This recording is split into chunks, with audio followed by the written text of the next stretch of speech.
Hoki Caraka optimis bisa bersaing di timnas Indonesia. Hoki kembali dipilih dalam daftar 27 pemain yang akan berlaga di putaran ketiga kualifikasi Piala Dunia 2026 zona Asia.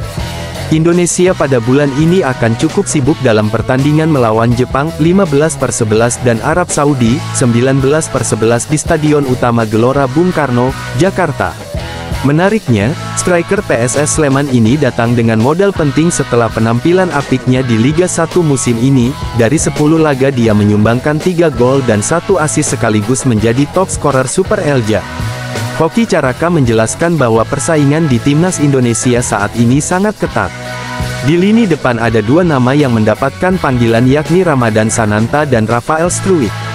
Struijk jadi nama yang sering jadi andalan Sin dan dia yakin bisa bersaing dengan pemain tersebut. Yang pasti persaingan cukup ketat ya, di timnas. Kita bisa lihat semua pemain bisa bermain. Tinggal gimana kerja kerasnya di latihan. Untuk menunjukkan hasil yang terbaik buat pelatih, kata Hoki Caraka. Melawan Jepang, pemain berusia 20 tahun ini menilai bahwa tim lawan cukup tangguh. Dia menyoroti ada 2 nama yakni Wataru Endo dan Takehiro Tomiyasu yang berpeluang menyulitkan mereka. Kita bisa lihat semua pemain bisa bermain. Tinggal gimana kerja kerasnya di latihan. Untuk menunjukkan hasil yang terbaik buat pelatih, kata Hoki Caraka. Baca juga, sah. Komisi 13 dan Komisi X DPR RI setujui proses naturalisasi Kevin Dix, Estella Lupati dan Noah Leatomo. Melawan Jepang, pemain berusia 20 tahun ini menilai bahwa tim lawan cukup tangguh. Dia menyoroti ada 2 nama yakni Wataru Endo dan Takehiro Tomiyasu yang berpeluang menyulitkan mereka. Endo saat ini bermain untuk Liverpool dan Tomiyasu untuk Arsenal. Wataru Endo sama Takehiro Tomiyasu, lanjutnya. Hoki ingin berada di lapangan dan bertemu 2 pemain hebat tersebut. Menurutnya, ini jadi kesempatan bagi dia untuk belajar apalagi Endo dan Tomiyasu memiliki atribut bertahan. Tujuannya tentu untuk semakin menambah ilmu sebagai penyerang. Selain itu banyak hal yang bisa didapatkan saat mendapatkan kesempatan bermain di laga nanti. Karena mereka pemain bertahan, jadi ingin tahu bagaimana mereka bermain. Karena mereka sangat berpengalaman di defense, tutupnya. Calon pemain naturalisasi timnas Indonesia Kevin Dix dijadwalkan bakal menjalani sumpah di Denmark. Proses naturalisasi Kevin Dix telah mendapat persetujuan dari Komisi 13 dan Komisi X. Namun, proses naturalisasi Kevin Dix dan 2 calon pemain timnas wanita Indonesia Estella Lupati dan Noah Leatomo ini baru akan dibawa ke sidang paripurna DPR RI pada Selasa tanggal 5 November tahun 2024. Setelah mendapat persetujuan di paripurna DPR RI nanti, proses naturalisasi ketiga pemain ini langsung dilanjutkan ke Kesekretariatan Negara untuk mendapat surat keputusan Presiden Kepres. Apabila sudah ada Kepres akan dilanjutkan ke Kementerian Hukum untuk menjalani sumpah menjadi warga negara Indonesia, WNI. Menteri Pemuda dan Olahraga, Menpora, Dito Aryo Tejo serta Sekjen PSSI Yunus Nusi pun bicara blak-blakan terkait rencana Kevin Dix. Dito Aryo Tejo mengatakan bahwa untuk Kevin Dix ini ditargetkan bisa membela timnas Indonesia dalam kualifikasi Piala Dunia 2026 zona Asia ke depan. Menpora mengatakan bahwa target realistis pemain yang membela klub Denmark FC Copenhagen tersebut bisa main saat timnas Indonesia lawan Arab Saudi. Dito meragukan Kevin Dix bisa main lawan Jepang, sehingga target realistisnya tampil melawan Arab Saudi. Hal ini karena timnas Indonesia dijadwalkan menjamu Jepang di Stadion Utama Gelora Bung Karno SUGB Senayan, Jakarta, pada tanggal 15 November mendatang. Sementara menjamu Arab Saudi di stadion yang sama pada tanggal 19 November mendatang. Untuk melawan Arab Saudi masih ada sedikit waktu lebih lama dibandingkan melawan Jepang. Oleh karena itu, Dito mengaku paling realistis Kevin Dix tampil melawan Arab Saudi.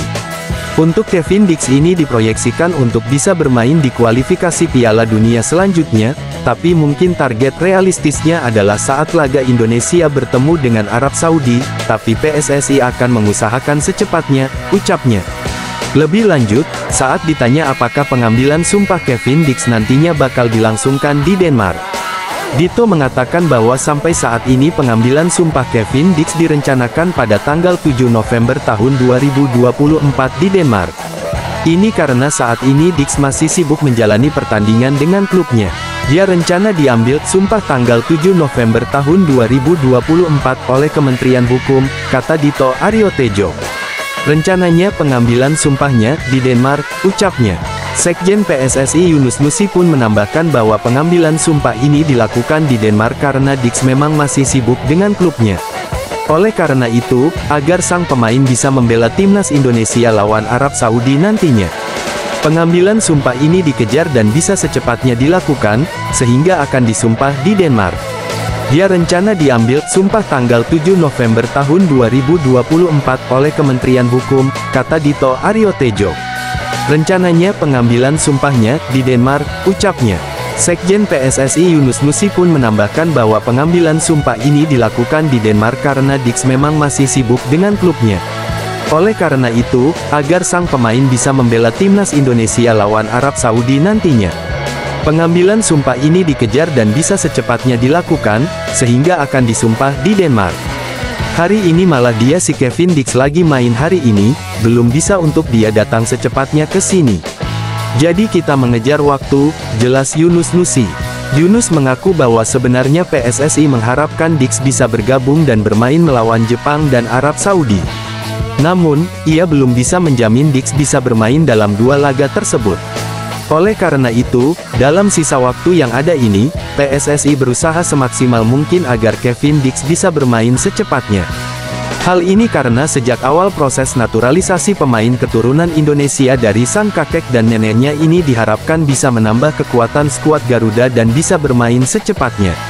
Dua-duanya, proses dan harapannya ke sana, bisa main lawan Jepang dan Arab Saudi, tuturnya. Miss Hilgers saat ini dalam kondisi cedera meski dipanggil ke timnas Indonesia. Miss dikabarkan cedera saat membela FC Twente melawan Willem II di Eredivisie, Sabtu tanggal 2 November tahun 2024.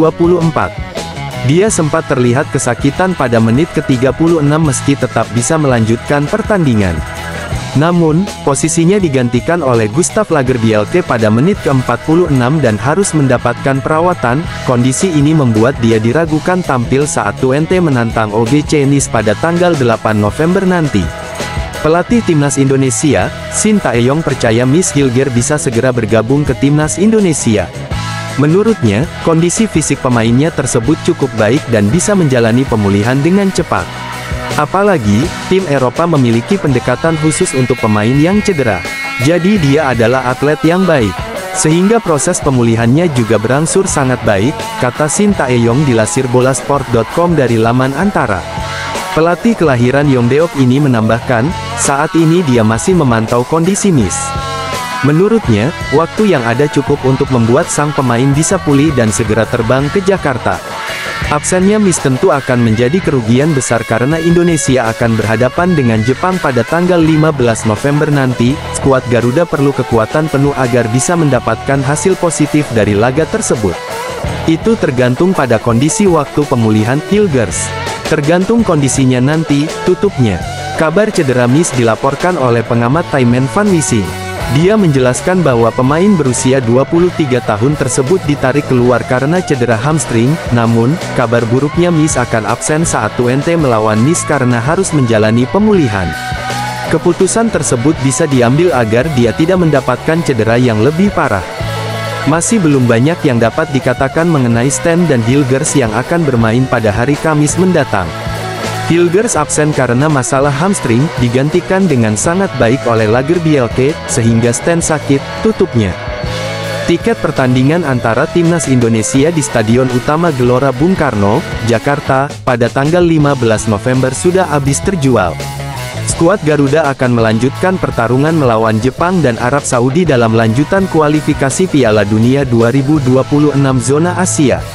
Performa apik skuad Garuda membuat antusiasme supporter timnas semakin meningkat. Apalagi, laga ini cukup krusial untuk menjaga asa lolos ke babak selanjutnya. Saat ini hanya tersedia tiket untuk melawan Arab Saudi pada tanggal 19 November. Tentunya, diharapkan supporter timnas tetap antusias dan menggunakan kesempatan ini dengan baik. Kemenangan pada laga tersebut menjadi misi utama bagi pasukan Shin Tae-yong. Berkaca dari laga sebelumnya, pertandingan melawan Australia menjadi yang terbanyak dengan 70.000 tiket terjual. Selanjutnya, melawan Filipina dihadiri oleh 64.000 supporter pada putaran kedua. Laga tersebut menentukan langkah Indonesia untuk menembus putaran ketiga dan diakhiri dengan kemenangan solid 2-0. VS Jepang habis terjual, VS Arab Saudi tersedia. Sampai jumpa di GBK. Jangan lupa untuk membawa KTP selain tiket pertandingan yang valid, tulis rilis di Instagram Timnas Indonesia. Laga tersebut menentukan langkah Indonesia untuk menembus putaran ketiga dan diakhiri dengan kemenangan solid 2-0. VS Jepang habis terjual, VS Arab Saudi tersedia.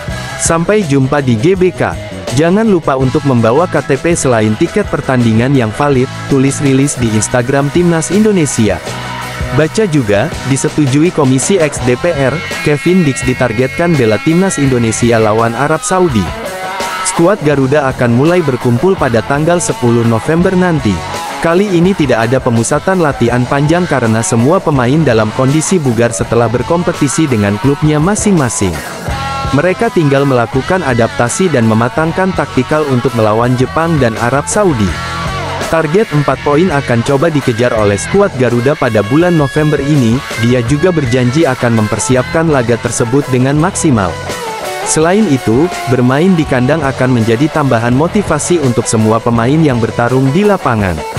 Saya pikir ini akan menjadi masa yang sulit, karena kami harus menghadapi Jepang, tim terkuat di grup kami. Namun, karena ini adalah 2 pertandingan kandang, saya akan melakukan yang terbaik, kata Shin Tae-yong kepada dilansir bolasport.com dari laman wikitri.co.kr.